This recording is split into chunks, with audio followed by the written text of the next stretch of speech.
So essentially it's how do we live well on this planet without destroying it? It's a simple question. We are saturated, no, of all this information and of talking of the problem. How can we have spaces to look towards the solution? We've all heard it before. To create a sustainable world, we must move away from fossil fuels and embrace green technology. But what if technology alone isn't enough? People are dying, and all you can talk about is money and fairy tales of eternal economic growth. How dare you? What if solving the issues of climate change demands a more profound, systemic change? A group of activists and academics argue that infinite economic growth on our finite planet is a dangerous illusion. Their bold solution? Degrowth. We are trying to teach people the importance of building social, economic and environmental links with people around you. So moving to this project gave me a lot of stability.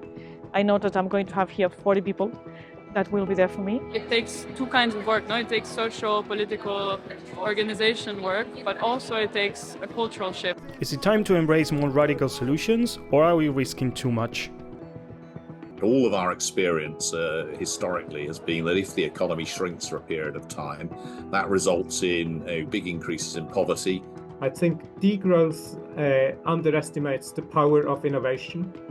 Degrowth underestimates the need for investment, and degrowth underestimates the social feasibility of what they propose. There's no necessary contradiction between social and ecological objectives, but it does require a pretty radical transformation of the way we think about the economy and structure it.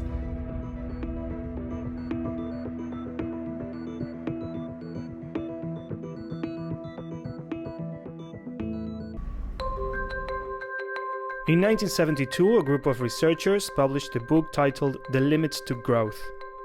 Their first conclusion was the following: if the present growth trends in world population, industrialization, pollution, food production and resource depletion continue unchanged, the limits to growth on this planet will be reached sometime within the next 100 years.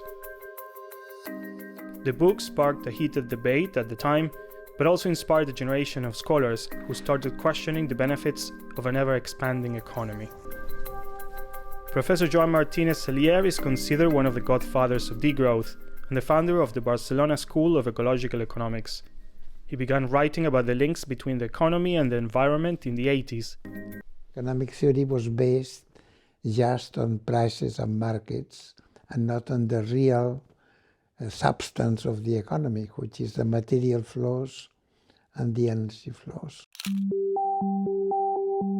So my book was doing a kind of history of these critiques of the economy, and it was the first book with the title Ecological Economics, because degrowth comes partly from ecological economics. Then in 2008 they had the idea of having in France a meeting in English about degrowth.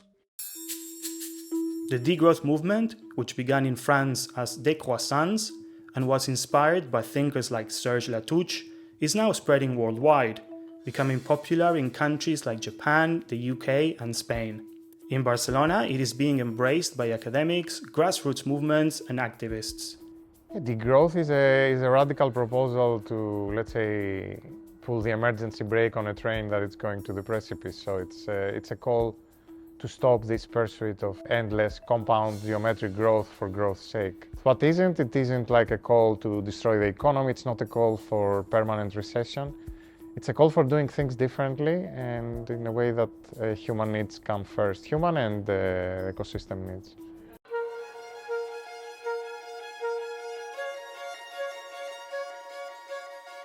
Welcome to La Bruguera de Púbol. This is our guest house and environmental teaching space. Here we have a guest house business, we have a retreat center, we have our own family home, we have a field there where we're doing regenerative agricultural experiments, and we have all of this forest where people come to reconnect with nature.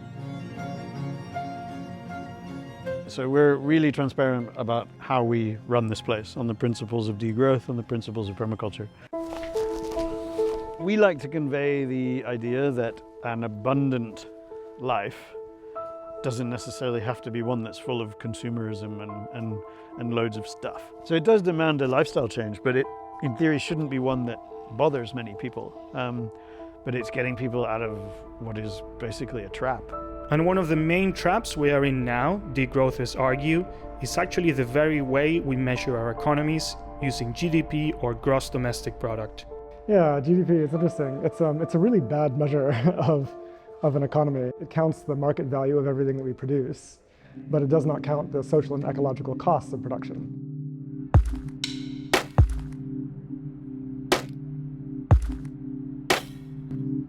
Because right now the idea is, effectively, let's just chase GDP growth, ever-increasing levels of production, and hope that this magically solves our social and ecological crises, which it never does. We need a more rational approach to how we manage the economy. It's like being on an airplane that, simply in order to stay in the air, has to continue to accelerate.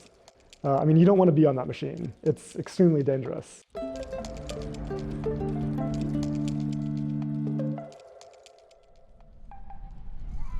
For me, when we talk about degrowth with people who are actually unacquainted, my starter is always, how would you make your life a little bit more meaningful?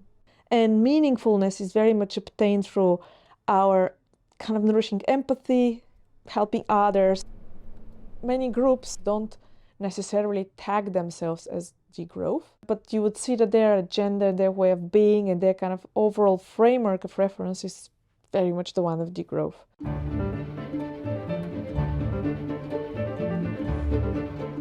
Today, it was the first day of the Forum for the Eco-Social Transition. We tried to think how the future would look like in 2040. We try to advocate for what would be a degrowth scenario, but also being aware that we live in the global north, and a degrowth scenario would mean that we would have to change a lot of our lifestyle.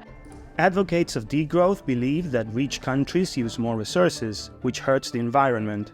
The waste from these resources usually ends up in poorer countries, so even though it seems that rich countries are doing better, in reality they are just passing the problems to others. The solution lies, degrowthers say, in dramatically reducing material and energy consumption in the global north, while still focusing on people's well-being.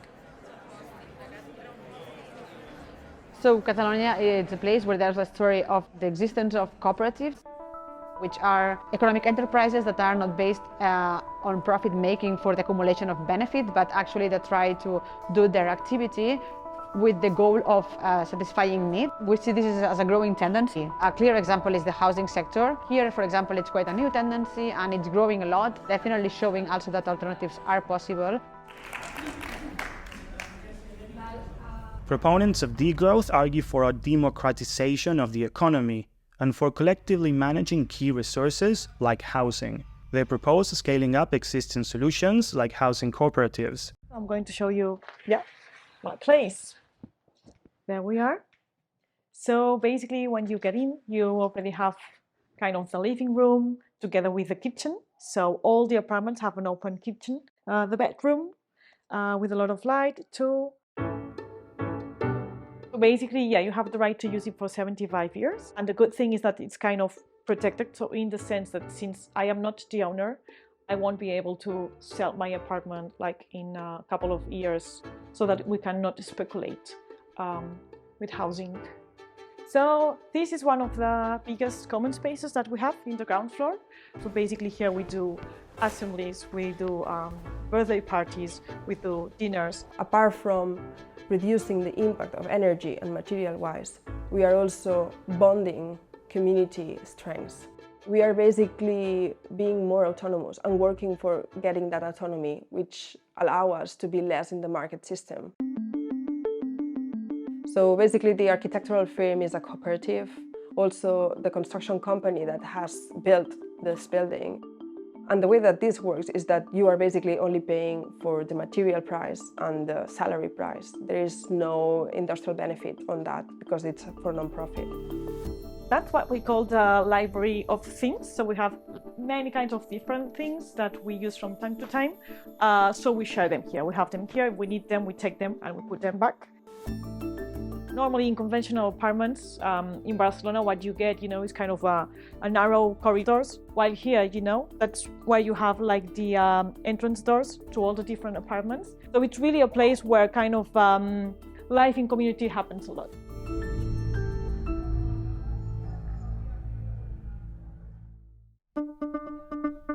But what exactly are degrowthers proposing? The main thing is we have to scale down less necessary forms of production, right? So let's have an open democratic conversation about what kinds of production we really do need to increase, right? Say things like solar panels and public transit, regenerative food supply, etc. I mean, we need these things.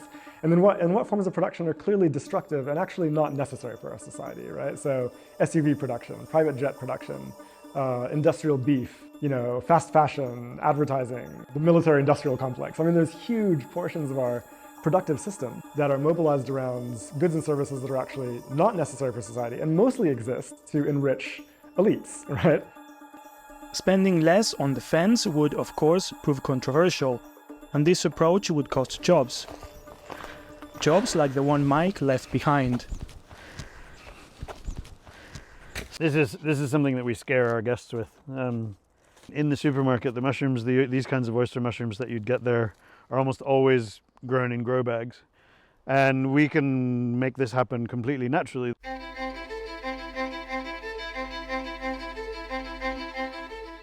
I can't tell you how happy people are, even if they manage to grow one thing. It's mind-blowing for people. I remember what that was like. I was one of those people 25 years ago.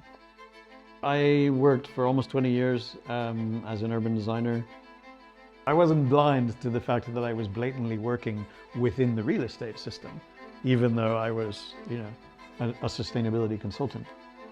Yeah, you realize there's a materials blindness in what we ignore when we're studying sustainability, at least in the early 21st century, because none of these technologies that we as designers were being encouraged by their manufacturers to fit into our designs can be made without fossil fuels. I felt cheated. This was not something I was aware of.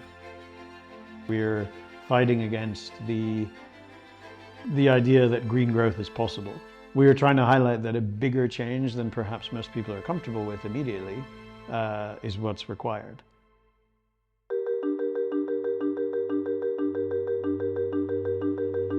What the economy calls externalities, and they say that we could put a price in the externalities and close the economic circle.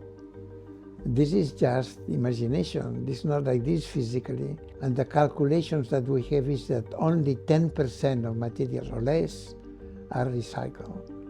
90% of what comes into the economy becomes waste. This time, I think, to think about scaling back and reducing our energy use and satisfying that with renewable energies in a decentralized, in a planned, in a careful way. This maybe could be possible, but thinking of the current gigantic system, 10 times bigger and serviced by renewables, starts getting in the sphere of fantastic, I think.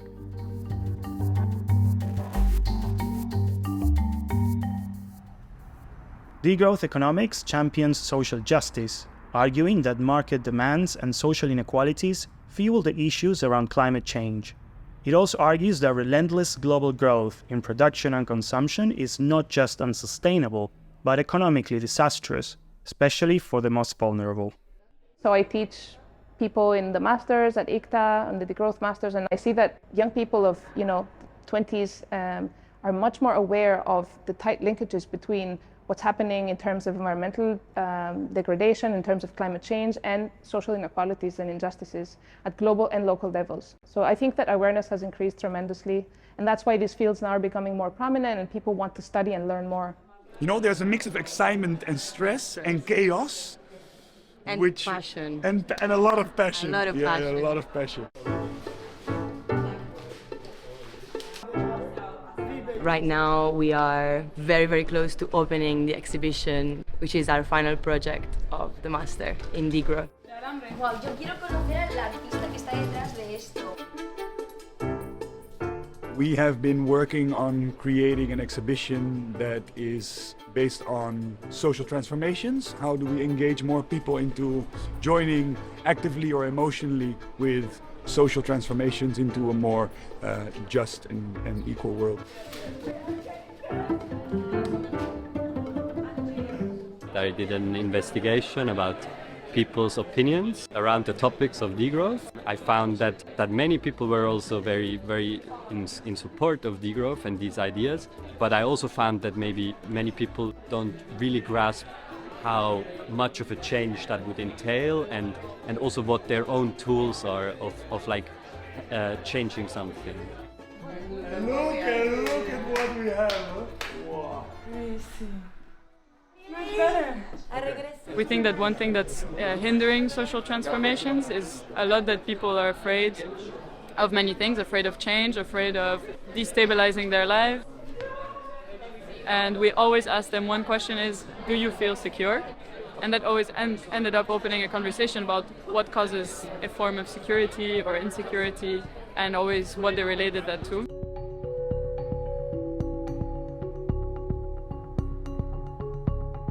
Historically, cities have been divided by class, by race, by ethnicity. But what we see now is that this move towards building resilient cities, green cities, is accompanied by this, let's say, pervasive green divide that continues because of dynamics of what we call green gentrification. Barcelona is part of a larger study that we conducted of 28 cities, where we found that in 17 of those cities, greening is a contributor to gentrification, that is to the displacement of socially vulnerable residents due to different processes of real estate speculation, competitive urbanism. One of the conclusions of our study is the need to make public spaces really public again and being an amenity for everyone in the city. That is actually very closely connected to degrowth and to the role of the commons in people's lives. Doing more equitable greening would be also involving people in the decisions taken about where to implement what. So being also very much about participatory democracy and decision making involving the most vulnerable people and so on.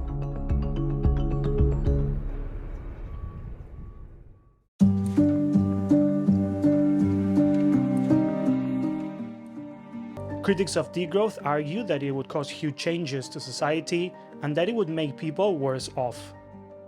I think degrowth underestimates the power of innovation. Degrowth underestimates the need for investment that we need in new technology and in new solutions. And degrowth underestimates the social sort of feasibility of what they propose. So growth has very successfully over many decades lifted large numbers of people out of poverty. That in and of itself is one of the reasons why you get in the way of economic growth at your peril. In the UK, since 1990, we get 3 times the amount of economic prosperity out of a ton of CO2 than we did in 1990. So that's a big decoupling. The speed at which that has happened hasn't been sufficient, but we sort of are in the S-curve, in the accelerating part of those technological changes, so things can speed up. Policies which would result in a smaller economy, unless staggeringly carefully implemented, would result in immiseration of large numbers of people. So you certainly need to accompany it with a dramatic experiment. Now, there may be ways of doing that, but that will be a very, very risky experiment indeed, in my view.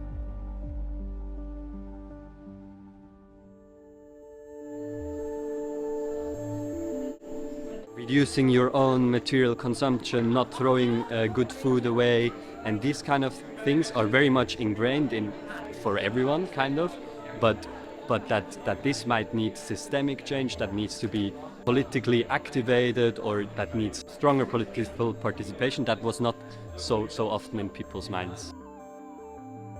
Degrowth is not an idea of how things should be and pushing everyone like a flock of birds or sheep into the same direction, no? But it's just building conversations upon how can we make an alternative future happen. We do get a fair number of people who come here and go, look, I know that only 9% of my recycling gets recycled. So what can I do? It's helping those people see that small actions can cause behavioral contagion, but also possibly helping them be a little bit more radical in their choices and helping them feel like they're not trapped in the system as much as they might think they are. It's very clear that our political class is unable right now to resolve the contradictions of our economic system, and all sorts of competing ideas are rushing in to fill the void. It's urgent that we prioritize a sort of transition that is going to be just and ecological, not one that is going to be deeply inequitable and deeply destructive. In May 2023, the EU Parliament hosted the Beyond Growth conference in Brussels, emphasizing the need to change the current economic system. This event was viewed by many as a sign of mainstream support for some of the ideas of degrowth, shifting the movement from the periphery towards the center. But can degrowth really change the world? Or would it greatly damage society? What is clear is time is running out, and urgent changes are needed if we want to safeguard the future of humanity.